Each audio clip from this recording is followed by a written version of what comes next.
Pokémon games have had a lot of mechanic changes between games, including the introduction of a whole new gimmick with Megas, Z-moves, Dynamax, and Terastallization, but there are also a lot of smaller changes that are made, like with abilities, items, and moves.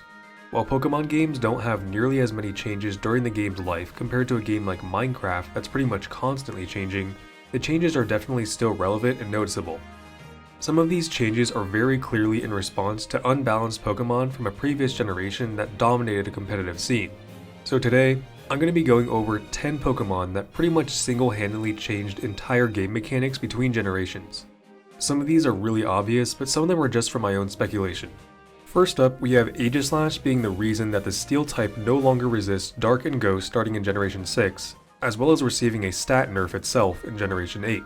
Prior to Generation 6, Steel had 1 immunity and 11 resistances, 2 of which were to Dark and Ghost. At the time, there were no Steel-Ghost dual-type Pokémon, so there was no real issue with the Dark and Ghost resistances. But once Aegislash was introduced, I feel like they just had to nerf the Steel type a little bit, because if they hadn't, Steel-Ghost would have 12 resistances and immunities total, with only 2 weaknesses. With the introduction of the Fairy type in Generation 6 as well, the Steel type did receive a buff at the same time, since it was given a new resistance and hit another type for super effective. As for the nerf to Aegislash's stats, that was probably just because of its dominance in pretty much every format it was in from Generation 6 to 7. Next up, we have Amoonguss being the reason for the introduction of the Safety Goggles item, and for Grass types being immune to Powder and Spore moves starting in Generation 6. Spore is one of the most broken moves ever made, but it's balanced by its extremely limited distribution to only 3 evolutionary lines prior to Generation 6. Rage Powder is another great move in doubles, but also has very limited distribution, and Amoonguss learns both of them. With how common Amoonguss was in 2011 and 2013 worlds as the only user of both Spore and Rage Powder, it's pretty safe to say that it played a major role in the buff to the Grass type and the introduction of the Safety Goggles item. Third is Talonflame being the reason that the Gale Wings ability was nerfed in Generation 7. The Talonflame evolutionary line was given a signature hidden ability, Gale Wings, which grants +1 priority to flying type moves. This was so overpowered since you could literally just run a max attack Choice Band Talonflame, click Brave Bird, and win games. This ability was nerfed into the ground because starting in Generation 7, it only works if the user is at full HP, which you will not be after using 1 Brave Bird. Fourth is Mega Kangaskhan being the reason that the Parental Bond ability was nerfed in Generation 7. Parental Bond is the signature ability of Mega Kangaskhan, which allows it to hit twice, once for full damage from the mother and once for half damage from the baby. This was incredibly broken in pretty much all Generation 6 formats, especially with Kangaskhan's wide move pool, including Fake Out, Power Up Punch, and all elemental punches.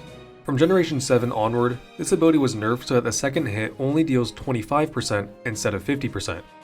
Number 5 is Thundurus, being the reason that Electric types could no longer be paralyzed starting in Generation 6, Swagger and Thunderwave had their accuracy reduced, the chance of confusion causing a Pokemon to hit itself being reduced from 50% to 33%, Paralysis reducing speed by 50% instead of 75%, and Dark types being immune to Prankster starting in Generation 7. Okay, this is a lot, but hear me out.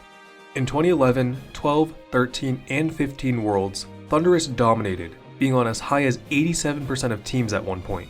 Its moveset generally consisted of Thunderbolt, Protect, Thunderwave, and either Taunt or Swagger. With nothing being immune to the Prankster ability, and a 111 speed stat to work with, there is pretty much nothing stopping Thundurus from just paralyzing and confusing the opposing team. Aaron Zhang knows this much too well, as he was on the receiving end of some incredibly bad luck in a top 4 game during the 2013 World Championship. Aside from the Will-O-Wisp misses, all of his bad luck was attributed to Thundurus, as he got fully paralyzed and got hit in confusion many times. Next is Incineroar, being the reason that the Intimidate ability was nerfed in Generation 8. Now, Intimidate wasn't technically nerfed, it's just that other abilities were buffed to be immune to Intimidate. Starting in Generation 8, the abilities Inner Focus, Own Tempo, Scrappy, and Oblivious were all buffed so that they are unaffected by Intimidate. This is likely due to the fact that Incineroar dominated format after format, becoming arguably one of the greatest competitive Pokemon ever created. Number 7 is Smeargle being the reason that Dark Void had its accuracy reduced and became a Darkrai exclusive move starting in Generation 7, as well as the Moody ability being nerfed in Generation 8. Smeargle is known for its unique ability to be able to learn every single move in the game. Dark Void is one of the best moves that it can take advantage of, especially in double battles since it puts both opponents to sleep. At 80% accuracy, this is very reasonable since it gives a 64% chance to put both opponents to sleep and a 96% chance to put at least one opponent to sleep. However, this was way too good for Smeargle, so the move became exclusive to Darkrai, meaning that if Smeargle tried to use Dark Void, it would fail. Apparently this move was even too good for Darkrai, since the accuracy was reduced to 50%, which really didn't even need to be done. For the Moody ability, it was nerfed in that it no longer affects accuracy or evasion. With even 1+2 boost in evasion, Smeargle became significantly harder to hit, and considering the fact that the only other Moody users at the time were these three, it's pretty safe to say that Smeargle was the reason for this change.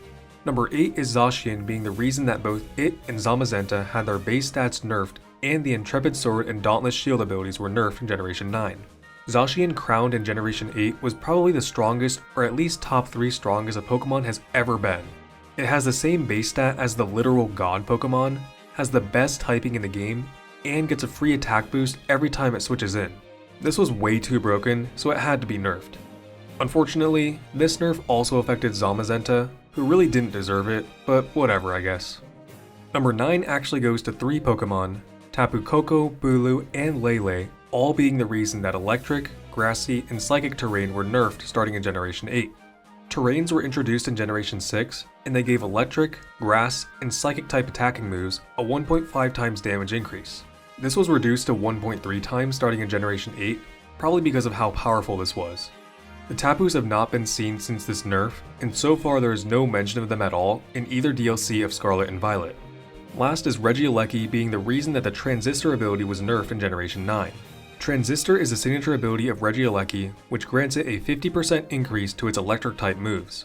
After it dominated VGC formats in Sword and Shield, like Series 7 through 9, it seems that Game Freak felt it needed a nerf, so the modifier on its ability was reduced to 30% starting in Generation 9.